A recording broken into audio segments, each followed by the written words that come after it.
السلام علیکم جناب، کیسے ہیں آپ لوگ؟ امید ہے کہ آپ لوگ اچھے ہوں گے، بہت خوش ہوں گے۔ سعودیہ میں بیٹھے ہیں، اس لیے آپ کو پتہ ہے کہ 2 دن سے ہم نے ویڈیو نہیں ڈالا، اور اللہ تعالیٰ سب کو عمرہ اور حج نصیب فرمائے پروردگار۔ عمرہ اور حج کا بتانا اس لیے ضروری ہوتا ہے کہ دوسرے کو انسپریشن ملتی ہے، ہمت بڑھتی ہے، جیسے ہم دوسروں کو دیکھ کے ہماری ہمت بڑھی اور ہم نے عمرہ کیا۔ اور مجھے ایک فون آیا، یہیں پہ میں عمرہ پہ ہی تھی، تو مجھے انہوں نے کہا کہ پلیز آپ استغفار کے بارے میں میری اسٹوری شیئر کریں، تو میں آج ان کی اسٹوری شیئر کر رہی ہوں آپ کے ساتھ۔ میرے پاس لوگوں کی باتیں امانت ہوتی ہیں، تو مجھے ظاہر سی باتیں بتانا پڑتا ہے۔ انہوں نے کہا کہ میرے والد صاحب بہت بیمار تھے، اور میں نے کسی جگہ پہ پڑھا کہ مجھے استغفار کرنا چاہیے، یعنی ہم سب کو استغفار کرنا چاہیے، پورے گھر والوں کو۔ تو ہم نے استغفار کرنا شروع کیا۔ پہلے میرے والد صاحب جو ہے ڈائلیسس پہ تھے، 2 دفعہ ہفتے میں ڈائلیسس ہوتا تھا ان کا، تو ہم نے جب 5-6 دن استغفار کیا تو وہ ان کو ڈائلیسس کی ضرورت پڑنا کم ہو گئی، جیسے بیمار ہونا شروع ہو جاتا ہے نا بندہ،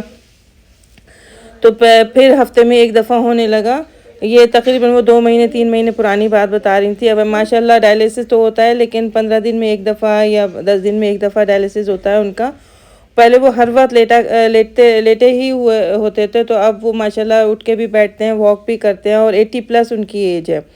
ماں باپ جتنے بھی بوڑھے ہوں، ہم تو یہی چاہتے ہیں کہ وہ چلنا پھرنا شروع کر دیں اور ہنسے بولیں جیسے دوسرے ہنس رہے بول رہے ہیں۔ تو استغفار انہوں نے کہا کہ میں 7000 دفعہ روزانہ استغفار کرتی ہوں۔ میرے دیکھا دیکھی میرے ابو بھی لیٹے لیٹے ہی استغفار کرتے رہتے ہیں، اور سب ہمارے گھر والے کھانا پکا رہے ہیں، صفائیاں کر رہے ہیں، گھر کے کام کر رہے ہیں، تو ہم لوگ استغفار ضرور کرتے ہیں۔ اور میں آپ کو بتاؤں کہ ہم 33 ایئرز سے میں شادی کے بعد سے میں کوشش کر رہی ہوں اپنے ہسبینڈ کو ہمیشہ ہفتے میں 2-3 دفعہ تو میں ضرور کہتی تھی کہ چلو ہم عمرہ یا حج پہ چلتے ہیں، تو جانا نہیں ہوتا تھا۔ کبھی کوئی مسئلہ ہوتا تھا، کبھی کسی طرح کا کوئی مسئلہ ہوتا تھا، کبھی اسکولوں کی پریشانی، کبھی پیسوں کی پریشانی، کبھی کوئی بات، ہمیشہ ایسا ہوتا تھا۔ کبھی پروگرام بن جاتا تھا تو چھٹی نہیں مل پاتی تھی، اس طرح کا۔ تو لیکن جب میری بیٹی نے اور میں نے استغفار کرنا شروع کیا، یقین مانے کہ ہم نے 2 ہفتے بھی استغفار نہیں کیا ہم نے 2 ہفتے بھی استغفار نہیں کیا، اور ہمارا عمرے کا پروگرام بھی بن گیا، اور ہم آج عمرے پہ بیٹھے ہیں۔ تو آپ لوگ بھی پلیز استغفار کیا کیجئے، جس کو عمرے پہ حج پہ جانے کی کوئی وہ ہے، خواہش ہے، اور یا کوئی کسی پریشانی میں مبتلا ہے، یا کوئی بھی خواہش ہے، تو اس خواہش کو اپنے دماغ میں رکھ کے، ذہن میں رکھ کے پلیز استغفار ضرور کیا کیجئے۔ یہ میرا خود کا ایکسپیرینس ہے، اور میں نے ہزاروں لوگوں کو یہ کہتے ہوئے سنا ہے۔ تو اور دوسری بات یہ کہ یہ ہم لوگ گھر کی شاپنگ کر رہے تھے، مطلب کچھ گھر کی لیے ضرورت کی چیزیں تھیں وہ لینی تھی، پھر کچھ عمرہ کے لیے جا رہے تھے، اس کے لیے ہمیں ضرورت تھی۔ عمرہ کی ہم لوگ ویڈیوز تو شیئر انشاءاللہ نہیں کریں گے، کیونکہ ایک تو یہ دکھاوا ہو جاتا ہے کہ آپ عمرے پہ جا رہے ہیں اور آپ نے سوشل میڈیا پہ اپنی تصویریں اپلوڈ کی ہوئی ہیں عمرے کی، بس عمرے کا بتا دیں کہ عمرہ جا رہے ہیں، اور سب کو اللہ تعالیٰ عمرے پہ جانا نصیب کرے، اللہ تعالیٰ سب کی خواہشیں پوری کرے۔ ایک مسلمان کی یہ خواہش ہوتی ہے کہ وہ عمرے پہ جائے یا حج پہ جائے، اور عمرہ کرے یا حج کرے، تو میری دل سے یہ خواہش ہے کہ سب کی خواہشیں پوری ہوں۔ اور مجھے ایک نے میسج کیا تھا، اور انہوں نے کہا تھا کہ پلیز مجھے صدقے کا بتائیں کہ صدقہ کس طرح سے ڈال سکتے ہیں۔ تو اگر جس کے گھر کے پاس سمندر ہے یا دریا ہے، ندی ہے، کچھ بھی ہے، وہ گھر میں کچھ پکا ہوا ہے، جیسے روٹی ہے، خبز ہے، ڈبل روٹی ہے، کچھ بھی لوف ہے، آپ اس کے چھوٹے چھوٹے ٹکڑے کریں اور سمندر میں اپنے اللہ سے دعا کریں کہ اللہ تعالیٰ میری خواہشیں، میرے پریشانیاں دور کر، ختم کر، تو وہ انشاءاللہ اللہ تعالیٰ دیر سویر پوری کر ہی دیتا ہے۔ اور یہ ہمارا خود کا ایکسپیرینس ہے، ہم کسی اور کا سن کے نہیں بتا رہے ہیں۔ اور انہوں نے پوچھا تھا کہ اگر سمندر قریب نہ ہو تو کیا کریں؟ تو اگر سمندر قریب نہیں ہے تو ضروری نہیں کہ آپ مچھلیوں کو ہی روٹی ڈالیں، آپ پرندوں کو بھی کھانا ڈال سکتی ہیں، باجرہ لے کے ڈال دیں، چاول ڈال دیں، گھر میں 1 مٹھی چاول روزانہ کچھ نکال کے چھت پہ ڈال دیں۔ اگر مطلب حیثیت ہے تو آپ روزانہ تھوڑا سا قیمہ لے لیں، وہ چھت پہ ڈال دیں، پرندے کوے وغیرہ کھا لیتے ہیں اور دعا کرتے ہیں، اور جانوروں کی دعا انسانوں کی دعا سے زیادہ پروردگار قبول کرتا ہے۔ میں نے آپ کو بتایا تھا نا، میں نے ایک کیڑے کو تکلیف دی تھی، پروردگار نے مجھے اسی وقت 1 گھنٹے کے اندر اتنا شدید بیمار کر دیا تھا کہ میرے جینے مرنے کے لالے پڑے ہوئے تھے۔ 1 دن میں میرے 2 آپریشن ہوئے۔ یہ کوئی معمولی بات نہیں، میں آپ کو ایکسپیرینس اپنا شیئر کر رہی ہے، میرا خود کا ایکسپیرینس ہے۔ میرے ہسبینڈ بھی بیٹھے ہوئے سن رہے ہیں اس وقت کہ میں جھوٹ نہیں بول رہی، ٹھیک ہے؟ تو جانوروں کو جتنا کم تکلیف ہو سکے دیں، اور جتنا ان کو خوش رکھتے، میں تو جانور گھر میں پالنے کی قائل ہی نہیں ہوں، ٹھیک ہے؟ مجھے بہت برا لگتا ہے کہ ہم کسی ایک آزاد چیز کو ہم نے گھر میں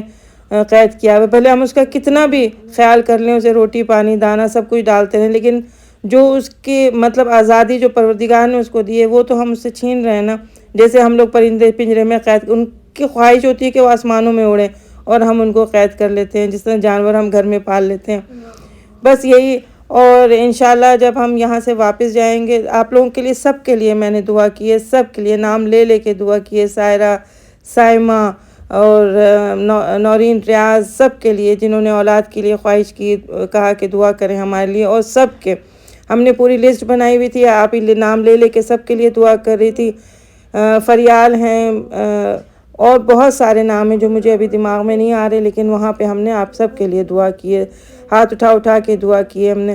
پروردگار سب کو اپنے حفظ و امان میں رکھے اور سب کو بہت زیادہ خوش رکھے، اور پروردگار سب کو عمرے اور حج کی سعادت نصیب فرمائے۔ یہ ایک بہت بڑی چیز ہوتی ہے، اللہ تعالیٰ موقع دیتا ہے سب کو کہ آؤ، اور ہم اللہ تعالیٰ کے مہمان ہی ہوتے ہیں، اور آؤ مجھ سے معافی مانگو، میں معاف کرنے والا ہوں، غفور الرحیم ہے۔ میرے جہاں ہم لوگ عمرے پہ موجود تھے نا، وہاں پہ میرے برابر میں ایک خاتون بیٹھی ہوئی تھی، مجھ سے کہنے لگی کہ میں کسی کو پسند کرتی تھی، تو میری وہاں پہ شادی نہیں ہو رہی تھی جہاں میں جس کو پسند کرتی تھی، تو میں جب عمرے پہ آئی تو میں نے دل میں خواہش کی کہ اللہ، سب سے پہلے میں نے ابھی خانہ کعبہ کو دیکھا بھی نہیں تھا، اور میں نے یہ خواہش کی کہ میری وہاں پہ شادی ہو جائے جہاں میں چاہتی ہوں۔ تو کہنے لگی کہ بمشکل سال گزرا تھا، تو بغیر کسی پریشانی کے، بغیر کسی اس کے، انہوں نے میرے گھر رشتہ بھیجا اور میرے ماں باپ نے قبول کر لیا۔ کہہ رہی ہیں یہاں پہ سب دعائیں قبول ہوتی ہیں، بس صدق دل سے مانگنی ہوتی ہے، اور اپنے پچھلے گناہوں کی معافی اور اگلے گناہ نہ کرنے کی جو ہے وہ بندہ تہیہ کرے، اور اللہ تعالیٰ سے دعا کرے کہ اگلے کوئی ہم سے گناہ نہ ہو، گناہ سرزد نہ ہو۔ اور پتہ ہے آپ کو، میں نے پہلے بھی کہا کہ یہ حج اور عمرہ بہت پچانے کی چیز ہے، بڑی مشکل سے پچتا ہے، کسی کو ہضم نہیں ہوتا، شیطان ہمارے پیچھے لگ جاتا ہے کہ اب عمرہ حج کر لیا نا، اب نئے سرے سے گناہ کرو۔ تو بہرحال اب کوشش یہی ہوگی انشاءاللہ کہ واپس جائیں تو مزید اللہ تعالیٰ کی طرف ہم لوگ رجوع کریں، اور اس سے اپنے گناہوں کی مزید معافیاں مانگنا شروع کریں۔ بس یہ اب میں آپ لوگوں کو کیا بتاؤں کہ یہ ہم ہوٹل میں کھانا کھا رہے ہیں، یا ہم شاپنگ کر رہے ہیں، یا ہم یہ لے رہے ہیں، وہ لے رہے ہیں، یہ دنیا کرتی ہے، اور یہ عام سی باتیں ہر کسی کے گھر سے ہوتی ہیں،